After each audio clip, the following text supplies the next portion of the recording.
आणि यानंतरची आता बातमी आहे बळीराजाला आनंद देणारी। कित्येक दिवसांपासून प्रतीक्षा लागलेला मान्सून अखेर केरळमध्ये दाखल झालाय।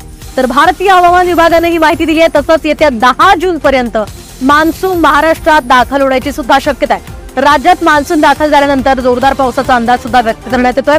आपण पाहतोय सध्याची महत्त्वाची आणि मोठी अपडेट बळीराजाला सुखावणारी आहे। कित्येक दिवसांपासून खरं तर प्रतीक्षा मान्सूनची होती आणि अखेर हा मान्सून आता केरळमध्ये दाखल झाल्याचं कळतंय।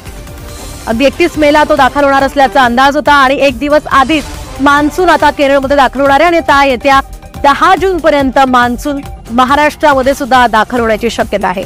त्यामुळे मुंबईसह कोकणामध्ये 10 जून पर्यंत मान्सून दाखल होईल।